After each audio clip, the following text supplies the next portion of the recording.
Hello, ladies and gentlemen. This is Hollywood Matt Connelly. Welcome to the Daily Combat Podcast with double biceps. It is a legal requirement every single time we appear on camera. We'll make sure we get those in frame. There we go. Just need to satisfy the lawyers. They do question things. So, yes, got to sign off on that. Both of the biceps were seen fully and were displayed effectively. Yes. I believe that's the wording. Yeah, so effectively. That's right. That's what we want to see. So the co-host, the co-founder, the co-pilot, the co-wearer of clothes, co-breather of air in this very room, it is in fact the King of Sting, the Master of Disaster, the Count of Monte Cristo. It is in fact the winner of the Dave Stockbridge of the Year Award. There it is there, the illustrious trophy. He's put his nomination in already. It is, in fact, Dave Stockbridge. Stockbridge, welcome to your own show. Thank you very much, Hollywood Matt Connelly. A wonderful welcome as always, and I certainly appreciate it. It's always exciting for me to receive an introduction of that standard and calibre.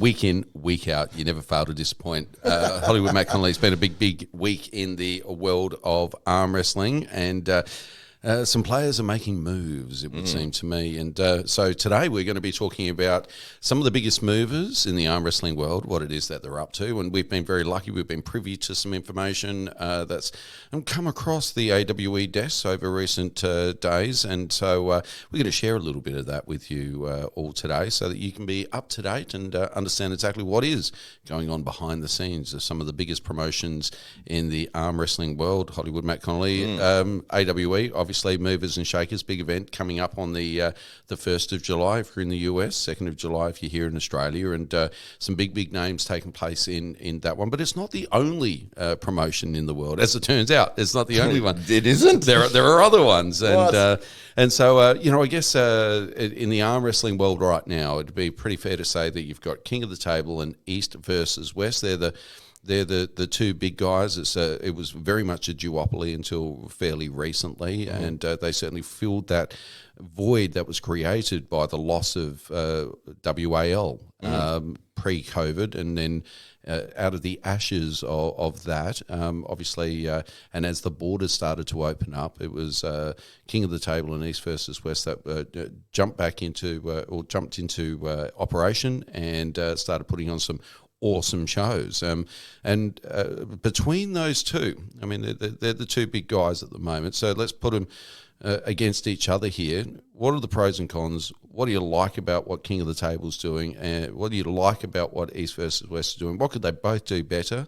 And who of those two are your favourite promotions right now? Well, yeah, so Larry Wheels is sort of behind the King of the Table organisation, him and a few other players in that world, and bringing a big audience based off of his social media following, which is fantastic for the sport of arm wrestling. You know, people that are fans of Larry, and they should be because he's a great guy. I mean, he's very charismatic, and he's enormously strong, and he looks fantastic. But soft hands, I understand. Very soft hands. Yeah, when I met him, it was like putting my hand into a cloud. It was it was surprisingly soft. And apparently he moisturizes. That's the secret. Ah, right. Good to know. Yeah, especially for someone that lifts weights like he does. So yeah, it threw me. I was my next sentence was gone after that.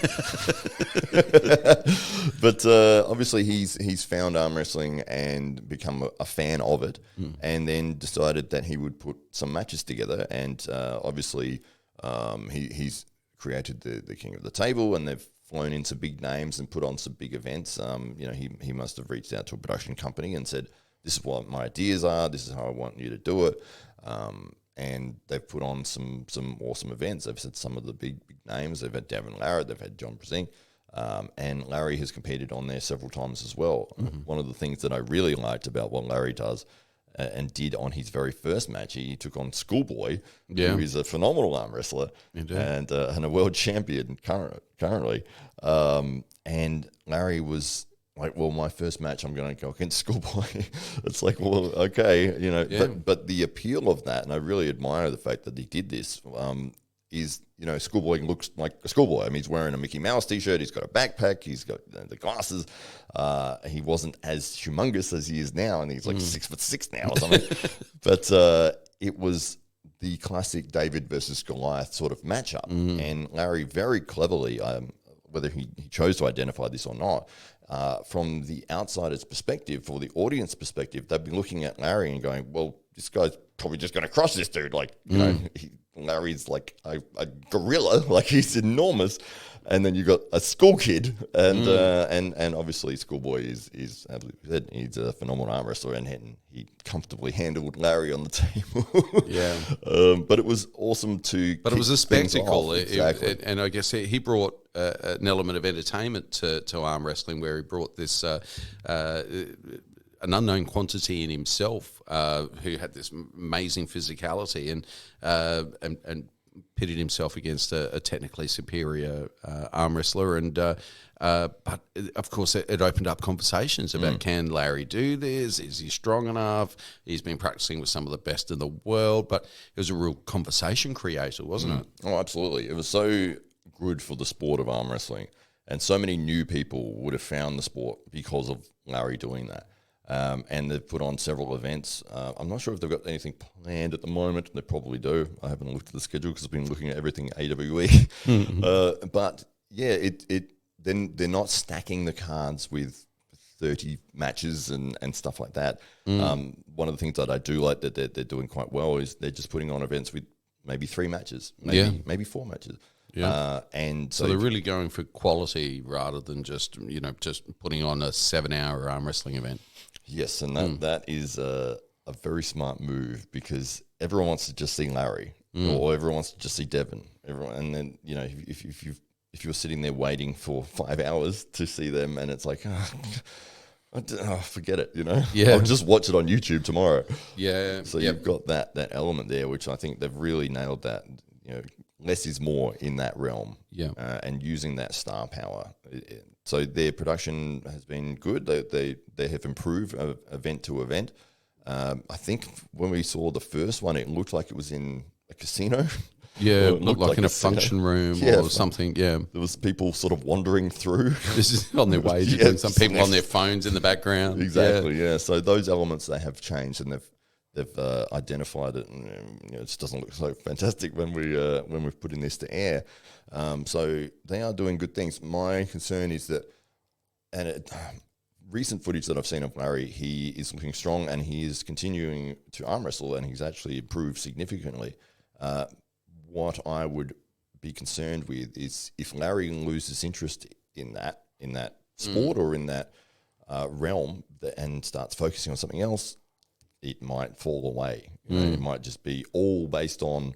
So your fear is that maybe it's a Larry Wills passion project, more so than a standalone organisation that's going to stand the test of time, perhaps. Exactly. Yeah, I don't see it running to the same degree or with the same verve without Larry. Well, maybe we can get Larry on and he can clarify for us what the future plans for King of the Table might be, or get Jake on, because from what I understand, Jake's been announced again as the King of the Table announcer and commentator. So awesome. Maybe we can get a little bit of background information from those chaps. So, and East versus West, kind of the opposite in that they're less discriminant in terms of how many matches they'll be willing to put on the card. Seemingly more is more is the philosophy there. And being East versus West, there's a lot of names there that don't quite resonate with a Western audience. So is that deliberate is that a deliberate ploy on behalf of Engen in order to introduce some of these Eastern names to the Western world, do you think? And is that worth the hassle? Or what do you think's going on there? And do you think that having such a big card is a good thing for a pay-per-view event? So I like the fact that they've got immediate patriotism built into their event. So if you're if you don't know anything about these guys, it's like, okay, well, this guy's from my part of the world, I'm going to go for him. You know, I'm from America, I'm going for the West, you know, in this match, or maybe all of the matches. If you're from Europe, or it's like, well, great, I've got my guy that I'm going to cheer for. And so you don't have to know who the people are, because the patriotism side of it does take care of that in terms of he's somebody you can cheer for. He's from your part of the world. He's representing you in a way, you know. So that aspect is quite clever, and you'll see that across sports all throughout the world, where people have country versus country, or state versus state, or or anything where it's like we have a group of people that represent you. They're from down the street. It's that tribalism, isn't it? It's what brings people to the event. So I'd be really interested to see what the pay-per-view purchase split would be between the East and the West, for instance, as well. That's a good point. I would say the majority would probably be coming from the US, but I might be wrong. I'm not sure, but I would say that's usually who drives pay-per-view audiences. But so they have put on cards with a lot of matches, which is we've got a vacuum cleaner going. Is that what it is? I don't know. I could hear the soft hum. I thought it was a car alarm or something in the background, but there we go. Oh, it stopped. Okay. It was a very small amount of dust. Might have been a blender.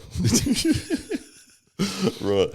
So yes, East versus West, putting on cards with a lot of matches, 15, 16, 20 matches, and it is a bit of a slog to get through, especially do you watch all the way through? When I've done live commentary, I have. Oh, you had to? Yeah. I fast-forwarded the live commentary. So is it like an arm wrestling marathon? Is that what it feels like? It feel like that. And I was very excited for the main matches. And, there was maybe 4 matches near the top of the card that I really wanted to see. But by the time we got there, I almost just wanted to just be over with. Because it was like, this has been 6 hours or 6.5 hours. And we still got 4 matches to go. And it's like, by the time we've got to that point, it was like, man, I'm kind of tired. Like, it's been a lot to watch. But if you're buying the event, maybe you'd skip through the first 12, 15 matches just to see your favourites. But I do like the fact that Engen's created an aspect where he can find the best people in Europe, or best people that he knows from that realm, and give them an opportunity. I think it would be smarter to create a separate league in a way where you've got East versus West is maybe very similar to the King of the Table sort of idea. Maybe there's 5 matches, maybe there's 6 at the most, and it's like make that the creme de la creme, and it's going to be fantastic and phenomenal, and everyone's going to be keen as to see it. It goes for maybe 2.5 hours, and it's just it's like a movie length, and then everyone's invested in every single match. Yeah. Whereas at the moment you've got so many matches with people that the undercard. Yeah. And it's like, if you put that on a separate card and tried to build sort of feeder league, and then if people are doing well in that, and then you can promote them, and maybe they'll get the opportunity to get on the big card. Yeah. Whereas it feels like, because they're the only promotion going, that anybody who's sort of at that level, they're like, oh yeah, we'll just put you on the card. Yeah. And it's like, well, instead of having 20 matches, why didn't you just have a separate league where you've got the elite guys with your pay-per-view, where it's going to do big numbers regardless, because people aren't paying for the 12 matches leading up to. Yeah. So, and then you get an opportunity to put on an event and build some stars that can go into the elite status. Well, from what I understand, Engen takes on a lot of that event on his own shoulders, and so maybe a wise move for a man that's got a lot on his plate, that he's kind of delegating out to established organisations, clubs and the like, to say, hey, make your event a qualifier for mine. So he might be even moving in that direction, and that'd be a good way to filter through talent from those parts of the world. Yeah. And to maybe deliver him a high quality card. It's interesting because it is both East versus West and King of the Table are pay-per-view model. So it's essentially, these are pay-per-view events, and so they're highly reliant on those numbers in order to be profitable. And from what I understand from public statements of Engen's, that he's not making a considerable profit out of the event, or in some cases no profit. All the money's being ploughed. Whatever's being made is being ploughed straight back into the event, the production. And so as a pay-per-view event, if it's not necessarily profitable with that I guess those numbers, does it become more profitable with half the numbers, half the travel expenses, half the organisation involved? Maybe not. There's some interesting things going on both East versus West. So let's just really quickly, production values. If you had to rate them out of 10, king of the table.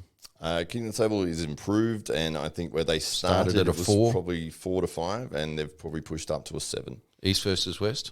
Their atmosphere is lacking. The camera work is great, and they've got some good. So production's good. It's just the atmosphere. Yeah. Because I was going to talk about atmosphere as a separate kind of thing. So in terms of atmosphere, East versus West, you rank that. Well, it's not an ideal. Wherever they're holding it, it seems like it's on a stage and there's a theatre behind them, and it's like this doesn't seem to suit. It's very European in nature in terms of how to present it in that auditorium type of environment.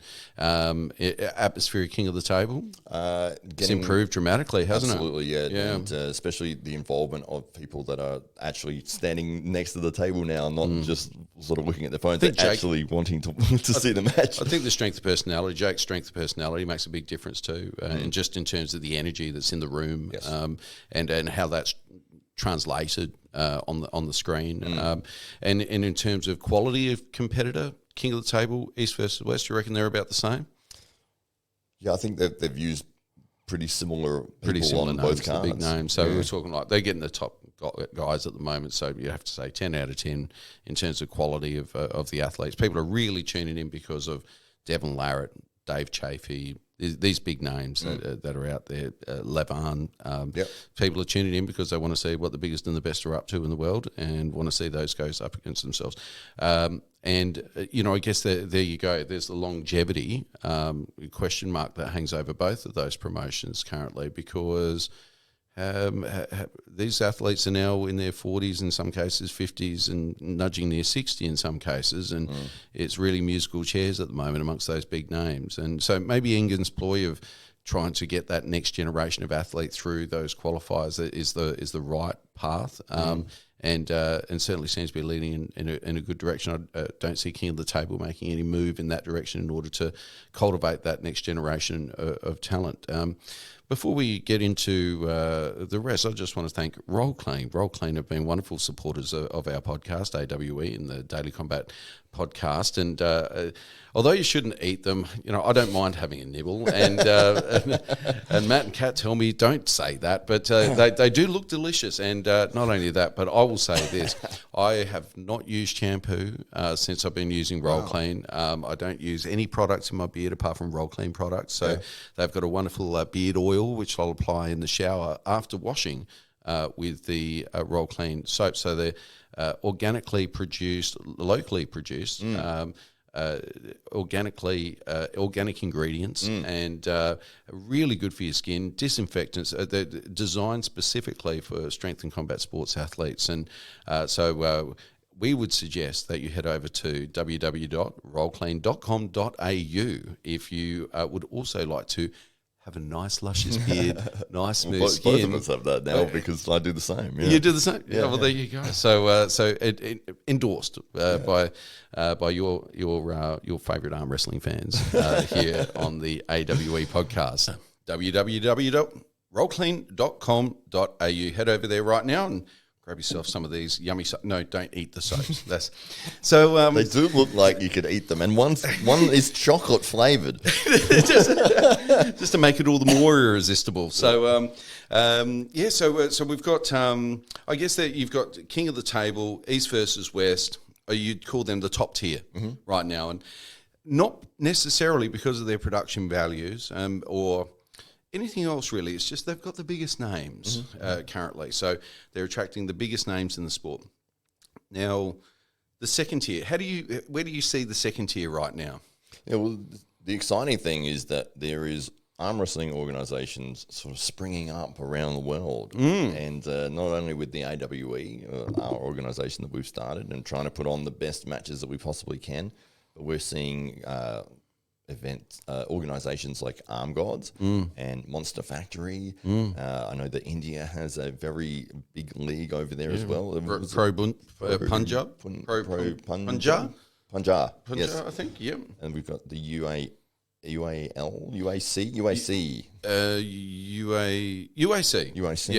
That is emerging in the Philippines, Asian area as well. Singapore. Yeah. So it's great to see that the sport is getting to a point where people are saying, okay, well, we want to put an event on and we want to create an organisation. We see that there is potential growth in this sport, and so you get an organisation like Monster Factory, and so Michael Todd. I always go to put his name in the wrong order. Monster Todd? Monster Michael Todd.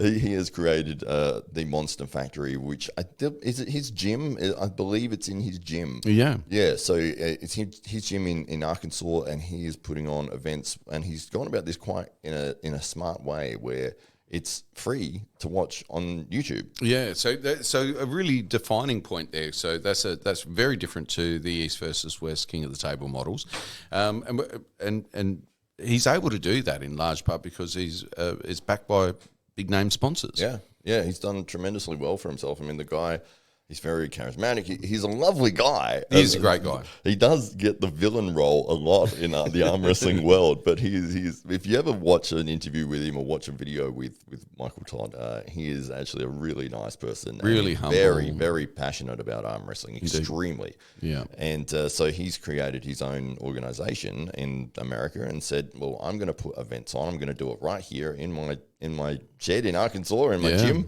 And they've done a really good job. So it's him and his wife Rebecca, and they do the commentary, and they also compete as well. Yeah, and it feels very homely, like very community. Feel to it. There's a real familial kind of sense about it. Everybody knows everybody. It's very everybody's really comfortable in each other's company. There's a real intimacy, not just amongst the personalities involved, but physically. Like it's a tighter space, and so everybody's kind of there together. And you've got the athletes kind of behind the commentary team, and so it's got a very distinctive feel to anything else that's in the arm wrestling world right now. It does, absolutely. Yeah, it's very unique in that aspect. And as you mentioned before, the ability to be able to go free on YouTube because of the sponsorship deals that they've created, it changes the game for them in terms of they're not relying on a pay-per-view model. So they're not relying on having to sell you these matches. I mean, obviously, they want people to watch and they want people to be interested in who they've created, but they don't have that pressure of, I need to sell 10,000 pay-per-view sales to make my money back. It's really cool that Michael's leveraged his own brand in order to help others compete. Because it really is Michael's sponsors that are getting on board. It's obviously at Michael's house, and he's really leveraging his own name in order to provide this opportunity and to create this event. So it's very personality centric in that way. You remove Monster Michael Todd from the equation, well, there isn't a Monster Factory. That's right. But I've got a feeling that Monster Michael Todd's going to be around forever. So I don't think that's going to be a big issue. And I am somewhat excited for the future of Monster Factory. So, I mean, so a couple of the criticisms might be around, say, production values and how it looks and feels on the screen, which I don't know is a massive issue for a lot of Monster Michael Todd fans and for fans of the athletes that are competing. But it seems that Monster Michael Todd is moving in a direction to address some of that. I did note that he posted just recently that the renovations and the extensions have begun at his property, and he's got a pretty substantial property. And from what we understand is that he's now in the process of extending on to that gym, and so you might start to see things move in terms of the production values and the set and how that Monster Factory event looks and feels into the future. Absolutely, yeah. The difference between, say, King of the Table with Larry Wheels and Monster Factory with Monster Michael Todd is Monster Michael Todd's going to be an arm wrestler for life. I mean, he's been in the sport for probably 40 years already, and he's world champion like 30 times. I don't know. He's got the biggest trophy cabinet I've ever seen with the million trophies in there. Should be called Monster Trophy Cabinet. Factory, yes. The Monster Trophy Factory, yeah. So, he's going to be in that regardless. And it's not as if things don't work out, I'm sure that he will continue to be in the arm wrestling scene and he'll still be part of it. Whereas I think with King of the Table, if Larry Wheels removes himself from that, I think the entire organization just disappears. But yes, the passion that Monster Michael Todd has, and it does have the element of, it's not a club, it's not like going to the club, the local arm wrestling club and watching matches. Yeah, it's a little bit. It's above that, but it's got enough of that feel, hasn't it? Yeah. Where it's it's very everybody's friends. Yes, it's everybody's enjoying each other's company. They're enjoying the competition, but straight afterwards, everybody's just having a beer and relaxing, and it's got a really nice feel. And I think that's a real interesting point that you made. You take Larry Wheels at the King of the Table event may be somewhat dependent on, well, two things is my read: big names and Larry's crossover appeal, bringing new people into the sport and attracting their attention to his event. I think that's so you got arm wrestlers and you got people that are arm wrestling curious because of maybe Larry Wheels, or just love Larry Wheels, and so if Larry's competing, they'll be there, so. There's that element. You take Larry hive him out of that scenario, and maybe you can't get Devon, can't get LeBron, you can't get Dave Chafee, and you take away some of the big names. What does King of the Table then have? If it doesn't have Larry Wheels and it doesn't have the big names competing. Yeah, exactly. It's a different scenario. Whereas Monster Michael Todd, in the Monster Factory, seems to be drawing very much from that pool of talent that hasn't yet made the A grade yet, and those people that are knocking on the door, and who are keen to create opportunities so that they can get more awareness, get sponsors themselves, and put themselves in a position where they can compete for the biggest prizes in the sport. People that are really on a pathway, and it seems that Monster Michael Todd is doing a lot of that groundwork for those athletes to provide this platform for them to take that next step in the sport. Absolutely. Yeah, no, you hit the nail on the head with that. Yeah, absolutely. It feels very much like he's not only promoting the athletes that are competing on his card and giving them an opportunity and a spotlight to compete and show their skills, but he's doing it from an aspect where he gets to compete as well. He does it under his own banner. He does it under his own rule set. He's sort of the man that gets to display this event which way he chooses. So he can control all those elements and make them run in the way that he wants to. And it does have a very much this is a friendly, it's fun, it's great matches that you get to see. There is obviously a very serious element, like the people that are competing, they really want to win, but it doesn't feel like that serious, deadly silence that you get with East versus West or something like that, which is that other element of arm wrestling, because essentially, I mean, that's where the roots of arm wrestling comes from, is those clubs and pubs and the community centres and stuff, and everyone's laughing, having a good time and enjoying themselves. And so it's almost that next step up into, okay, this is the competition world, and it's like these are the top guys that are not the elite guys, but if you good luck trying to beat any of them. But yeah, that's right. But it has that appeal, and I think that they would harm themselves if they went too, not corporate, but like if they went very professional, like, and they had like they were all wearing suits and they were presenting with the perfect banner behind them, and and they had great fade transitions into the thing. It'd be like, this isn't the same thing. This isn't Monster Factory. Yeah, it just wouldn't work. It would feel false. So if we would apply the same kind of criteria to Monster Michael Todd's production, in terms of production values, out of 10. Yeah, for what they're aiming for, I think they've really nailed it. Like in terms of what they what their what their direction is. They've really hit So that. they've isolated their demographic, and they know what their appeal is, and they seem to be really playing to that audience. And so you can't really take them down a peg or say they're doing the wrong thing, because they're actually positioning themselves to cater for that audience and to have that more casual feel, aren't they? So, it's hard to say like, oh, it should be more production, because it's like, well, the production will ruin like what the elements that you've created. Whereas it seems East versus West and the King of the Table are very much trying to do almost a very, very similar thing production-wise. With Monster Factory, it is a different look and feel. And I guess that that's we'll come to Arm Gods in a second, because that's very much down that road as well. So you've got so in terms of production value, in terms of quality of athlete, out of 10. In terms of quality of athlete, it's probably the guys that haven't quite hit the elite level, but are the top guys in North America, which is a really high level. So I'd say 10, 8 to 9. 8 to 9, 8 to 9 in your estimations. And in terms of length and depth of card, what are your feelings there? It's still a meaty card. Yeah, it is. Yeah, they are putting on events with 8 to 10 sort of matches.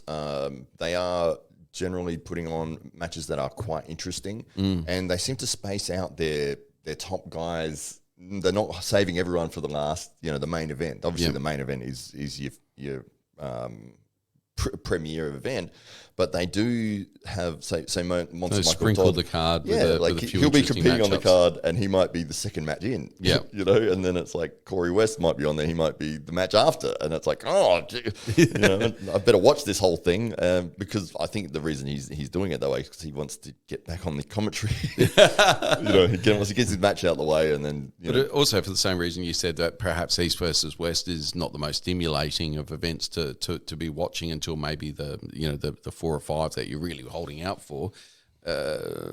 Michael Todd's mixing it up a little bit there. He's making sure that you're watching the whole event, because if you miss the first 2 or 3, you might be missing a Corey West or Monster Michael Todd himself jumping on the table and going lefty or something. It feels very much like, if you're going to see a Monster Factory event, it's something you put on and you sit back with a beer and your friends, and you all just sort of hang around, you're casually talking, and maybe you're not paying 100% attention the whole time, but then it's like, oh, no, Michael Todd's on, hang on. And then everyone's, oh, and, they're keyed in for that moment. But it does feel like you don't need to be glued to every single second of it, like you would if the way that East versus West or King of the Table tries to present. And it's like, oh, this is a very important match. It's like it's somebody you've never heard of versus somebody else you've never heard of. Trying to generate gravitas out of something nobody cares about is often hard. So doing great things, and super excited to see what happens in that in the next chapter as the new Monster Factory takes shape, and excited to see what happens with Monster Factory moving forward. I think Michael and Rebecca are onto something, and are doing some very exciting things there. And I think they're providing a wonderful platform for that second tier of athlete that's waiting for their chance to emerge on the card of King of the Table or East versus West, and waiting for that opportunity. Arm Gods, touched on Arm Gods. So talking about look and feel and atmosphere, out of 10. 10 out of 10. 10 out of 10. These guys know their atmosphere inside out. Paul Maiden, Marcus Thompson, they're very much talking about community appeal. These guys have gone headfirst into, everyone who is here in person is going to have the night of their lives. Yeah. And they're playing music, they're cheering, they're doing the cheer thing. Everyone there is very excited. They're very close to the table. The crowd is very close. You could almost grab the guy who's actually competing. a lot of intimacy, and some of those guys have been grabbed. By the way, yeah, that's right. Yes, by Jody Norris. So they have that ability to create the atmosphere. And as they said, their first event, they had to turn people away because it was so popular. People were like, "Oh yeah, we want to go see that," and it was like the pub or wherever they were holding it could only hold I don't know, 150, 200 people, and they had like 100 people that had to be like, we're at capacity, we can't. Go and watch it on on the pay-per-view. Which is kind of insane. When Marcus and Paul were in conversation with us recently, they were explaining that, as far as they're aware, they're the only arm wrestling event to ever sell out in person. Yeah. So they're not just relying on the pay-per-view sales. They don't have a dependence on it in the same way that the other promotions do, and certainly Michael Todd doesn't. They've got an audience there, a willing audience, who they've literally created something that people are they're getting turned away at the door if they haven't already got a ticket. So, and I think now that the world has kind of seen what Armed Gods is all about, I think they're just going to have to get bigger venues. I think that's just what's going to happen. They at their first event, if they're turning away 50 or 100 people, I would hate to think how much money is going to be left on the table if they don't get a bigger venue. So, I think they could easily have 300 or 400 people in a room and 300 or 400 arm wrestling fans bound together around a table with Jake Ward on the microphone is a sight to see, and almost like all of a sudden become a bit of a bucket list feature for anybody who's an arm wrestling fan. All of a sudden it's like,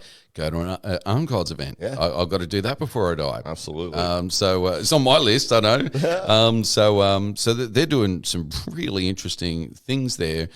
And their model isn't dependent on pay-per-view. It's not even dependent on those gate sales. They've got some other things going on there that are going to make that whole event sustainable into the future, which certainly leave for the boys to share with the world when the time's right. But they're doing some really interesting things to support that next generation of athlete and to give them a platform. So we love the atmosphere of Armed Gods. We love what they're doing, the ethic of what they're doing. They've certainly got their own look and feel, which is really set them apart. So they've got a marketing point of difference, and they're really creating an event for the spectator in a way that no one else has been able to do in arm wrestling so far. Yeah. So they're really setting some benchmarks there. So in terms of atmosphere, out of 10? They're 11. They're 11. In terms of now, this is the interesting thing. So hugely, highly watchable, really, really great atmosphere, but quality of contestants. Where would you rate that? Probably, or comparatively to we've got to compare them to the best. Yeah, so maybe, East versus West, maybe 6. I'd say 6 to 7. So is it fair to say that they're more concerned about a competitive matchup than a big name? Yes, definitely. Okay. Yeah, and so it's really about creating an atmosphere, creating a very good matchup, being very mindful about who they're putting on the table together, and then just creating a show around it. Yes, absolutely. Yeah, well, as we said, I mean, Paul Maiden and Marcus Thompson, Marcus coming from the business background, understanding how things work, and Paul having an in-depth knowledge of the arm wrestling world. And I think he said he was the champion, British champion, like 20-something times or something, or European champion. He's a phenomenal arm wrestler, and they know their audience, they know their crowd. And he did mention, we had a nice chat with him last week, he did mention several times that they looked at the darts model, the people that are throwing darts, and how that they've created like a huge... It's almost a festival atmosphere, isn't it? Yeah, when you go to one of those events. Exactly. And, they're playing music and everyone there is cheering, and the dart players are walking in, and there's like, fireworks going off in it. And it's like a huge, big event. Yep. And it's darts. And it's like, I mean, if you're interested in darts, cool. But he said, half the time people that are at the event, they're not watching the darts. They're there because it's fun. They've really hit that side of it. And it's sort of similar to like soccer or football, where the crowd is really invested, and they're singing, and they've got their colours, and they've got their favourites, and they're cheering. So very, very clever marketing. So it's interesting because Engen's trying to create this tribalism between East versus West. You really don't have any of those elements in King of the Table, and perhaps Monster Factory, but you certainly it's there for all to see in Arm Gods, where you've got some very good high quality athletes, but essentially people it's almost secondary to the overall show. Yeah. And if you're a fan, well, the great thing with it is that if you're a fan, you're going to love it. And if you're not a fan, there's every chance you'll have a great time anyway. So that's right. So they're really looking to expand the appeal of the sport outside of the arm wrestling fan by just putting on a better, in their view, a better quality show. Yeah, absolutely. It seems to be that they're or a more entertaining show. Absolutely. Yeah, their model it's very much focused around the live event. Attend the live event, you'll have a phenomenal time. And the production side of things, in terms of the way it was presented, could have been improved a little bit. There were some lighting issues I think that they had. It was quite dark. But, obviously they've identified that. First shows, yeah. As we know with the first show. Exactly. But they're going to be doing phenomenal things. I think one of the exciting things about their model is that they could put on events very regularly. And because, say, they're looking at a 300, 400 people event, they could do it probably every 2 months, and you'd get huge crowds there, depending on where you're putting it on, because you're not reliant on those big names. It's just like Arm Gods is here. They're going to be at the... Have they announced where the next event's going to be publicly as yet? I don't know. Okay, so we won't touch on it because it's big news. But I think what's really interesting with Arm Gods as well, you've got East versus West is stuck in Istanbul. You've got Dubai, which is the home of King of the Table. You've got Arm Gods that are not going to be centered on one particular event. And Michael Todd, the Monster Factory is at the Monster Factory. That's right. That's going to be where it is.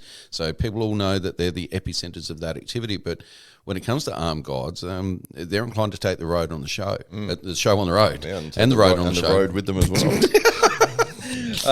And so this is going to be super exciting as they move forward and start putting arm wrestling in different settings. So I think there's a lot to look forward to, and I think that there's many more runs on the board that we'll see from those guys as Arm Gods continues to evolve and develop. And I think of those second tier promotions at the moment, that's the one where I think is got huge potential. Right now, I think there's some exciting things on the horizon with those boys, and really looking forward to seeing the second event. Yeah, absolutely, yeah, and obviously the AWE are our organisation, should we talk about? Let's be objective. Yes, what we're looking to do in terms of our strategy, and obviously we've gone with high end production for the online audience for global appeal.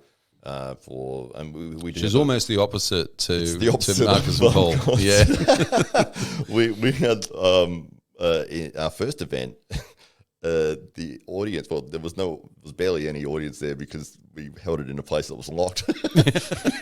That's right. There were so many people that wanted to come that we had to lock the gates to avoid any kind of stampede. Exactly. Yes, but completely flipping the script on what Arm Gods is pushing for creating a fantastic experience for the live audience. We were not as concerned about the live audience. I mean, obviously, we want the people that are there to have a good time and be able to see what's going on and be entertained. But our main objective was to present the event with the highest level of production that we possibly could. So we had, I think, 5 camera guys, and we had, yourself doing the announcing, and we had the commentary. And so we were really pushing to present a product that looked very professional and very something that somebody could watch and say, these guys look like they know what they're doing. Yeah. And looks like it's a professional sport. And so that's the element that we're pushing for. Yeah. Whereas, the Arm Gods guys are very much about, almost recreating that atmosphere of a pub or a club or like a big social event. We've gone very much in a different direction with that, and gone with with the idea of presenting the arm wrestling as a professional sport. And so I kind of come to it from the perspective of, well, for arm wrestling to be accepted in the mainstream, it's got to be first and foremost watchable, and for somebody who's not familiar with the sport, for them to be able to cotton on really quickly about how it's run, have an understanding as to the format, know what the scoring system is, get a quick understanding of the rules so that they can quickly accelerate their knowledge to the extent that they can enjoy it as a viewing experience.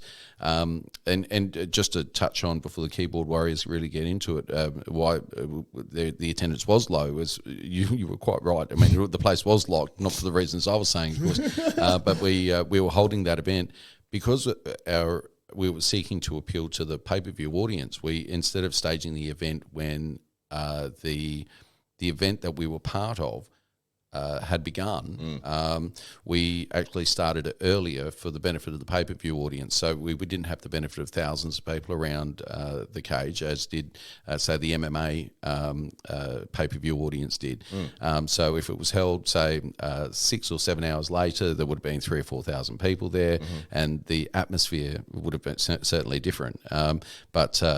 So granted, it didn't have a great atmosphere because we didn't have all of the people there and assembled, but there is a rationale as to why we did that. It was very much to make sure that the sport was watchable, digestible for an audience that wasn't able to be there in person, and we knew that the majority of that audience was going to be on the other side of the world and in the United States. So right. we did cater specifically for that online audience. Exactly, and one of our goals or one of our points of direction is that we can recreate that anywhere. If we get our production right and we make it look and feel to the level that we want to make it feel, we can literally go anywhere in the world, and we're not reliant on having a live audience to support that. I mean, obviously we want people to come along, and if we do have a live audience, they will have fun. But it's not the Arm Gods model of regardless. You could put Paul Maiden in a room of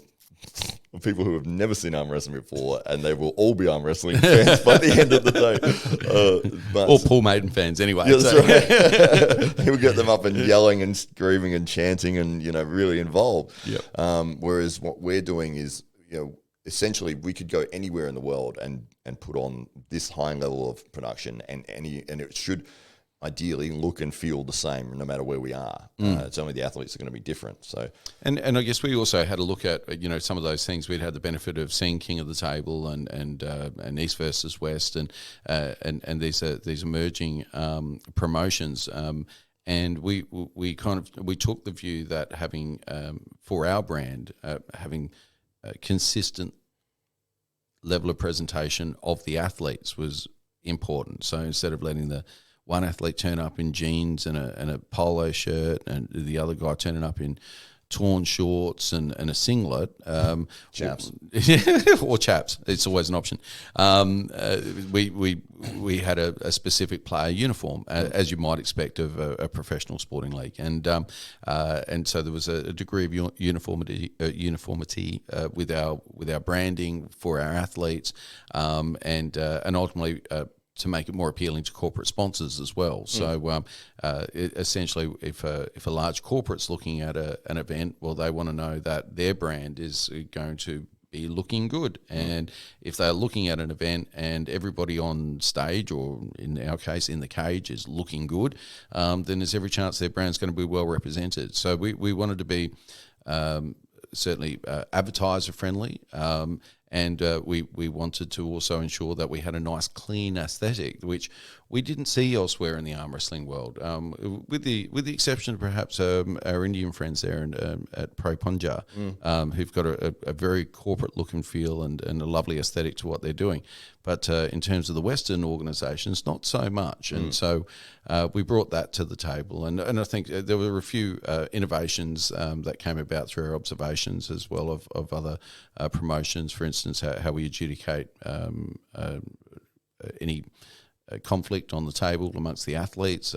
So we tidied all of that up very, very nicely, and made that so that the athletes could simply, appeal a decision that would get looked at by a match referee, separate to the referee that was on the table.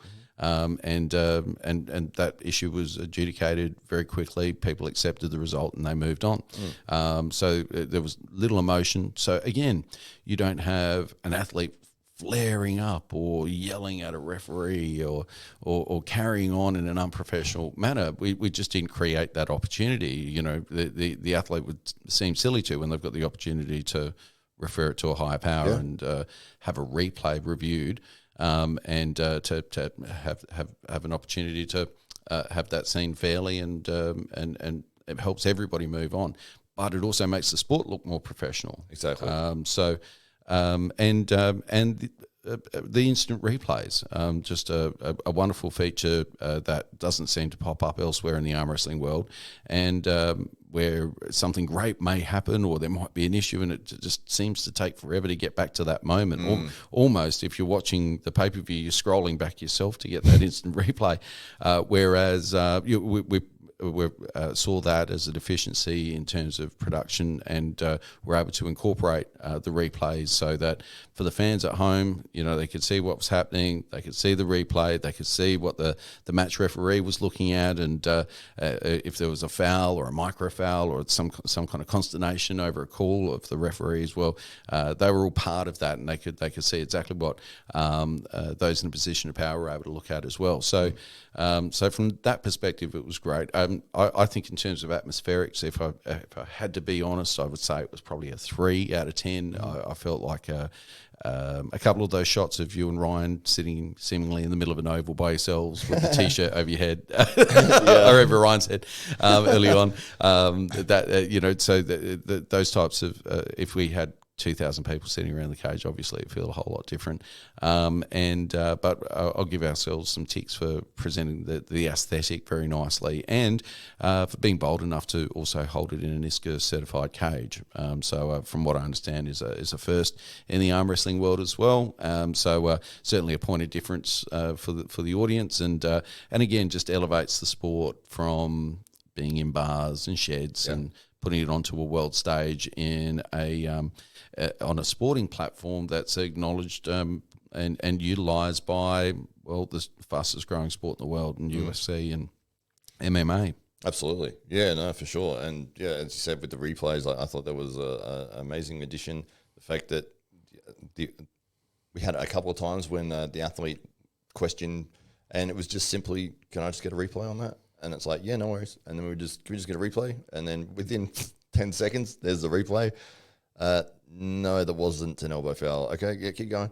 You know, it was just that easy. It was just, and there was no conjecture about, or no aggression, like, oh, that's ridiculous. I need to, I demand a replay, and if I don't get it, it's going to be, it was none of that. It's just like, well, you have 2 opportunities to call for replays, and if you are correct with your call, you keep those 2. If you're wrong, then you lose one. And you've got to be careful about what you choose to ask for replays for. But it's just like, oh, I just get a replay. Yeah, it's like, no problems. Yeah, that's cool. We'll check it out. I think because we've come from the perspective of let's create something that's more corporate in look and feel, that comes through from our governance top down. And so where you've got East versus West highly dependent on one personality, where you've got King of the Table highly dependent on one personality, where you've got Monster Factory highly dependent on Michael and Rebecca to deliver, and with Armed Gods you've got the 2 boys there. I don't think they endured the same difficulties perhaps moving forward, especially given the business acumen that sits behind them. But from our perspective, we've got a brand that kind of stands alone and an organisation that stands alone. So, if something happened to Dave Stockbridge, well, it's not going to affect AWE. Same if it was Ryan Bowen. As a matter of fact, we had a lovely little story through just this week where Ryan, who, I mean, he's obviously very involved in AWE. One of our big names. He's one of our marquee athletes in AWE, and went to the servo or the service station or the gas station, as you might call it in America. Went to the gas station, and as he went inside, the chap said, and Ryan was wearing his AWE shirt, much like yours, as displayed. You can buy one of those yourself at AWE store right now. And get yourself a hat and a hoodie whilst you're there. But he was wearing the AWE shirt without the automatic chest flexing function, and it's a button on the side. It's a little electrode, and the guy behind the counter said to Ryan, "Oh, are you an athlete in AWE?" And Ryan's like, "Yeah." Don't you know who I am? That's second rank in Australia. Yeah, I'm like number 2 in Australia. Co-founder of the actual organisation. But he was like, "No, yeah, I'm number two in Australia." And he went, "Oh, wow, that's awesome. That's really cool." So yeah, I've been following it, and you know what? I really like Marcus Sitirai, the Tahitian wrecking ball. Yeah, I'm really looking forward to seeing him up against Gunter Baikovs. Like, I think it's great that he's going for the title. And so this guy knew everything about AWE, but didn't know who Ryan Bowen was in front of him. And Ryan said that was the greatest thing ever, because now he feels like the brand isn't dependent on him. He's not having to carry the organisation with his own profile and presence. And so that the AWE brand very much stands on its own, and it's not dependent on that one personality or that one name that people know of. And so I think that's some vindication as to the corporate look and feel that we've created. But atmospherics 3 out of 10, corporate look and feel. I think we're on the right path there. In terms of production values, I'd give ourselves a 7. I think there's a lot of movement that we can make with respect to that, but I still think we're doing it better than maybe a couple of the big boys. I'll put it that way.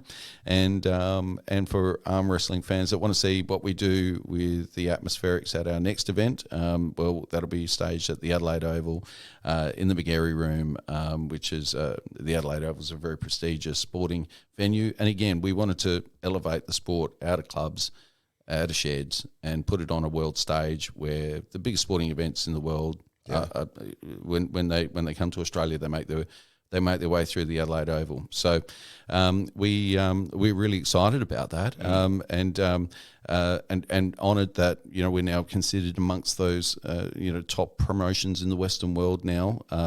We're looking at East versus West. We're looking at King of the Table, and we're learning the lessons, and we're also trying to come up with some of our own innovations and ideas in order to make the sport more accessible for viewers and athletes alike. And sitting in behind all of what we do at AWE is really a culture of bringing that next generation of athlete through. We don't want to actually have the King of the Table East versus West model where we're highly reliant on the big names for our pay-per-view sales. That's not what it's all about. For us, it's about bringing together athletes, that helping them build their profile so that they can become pros in the sport themselves, and realise their ambition of dropping off their full-time job and making arm wrestling their forever gig.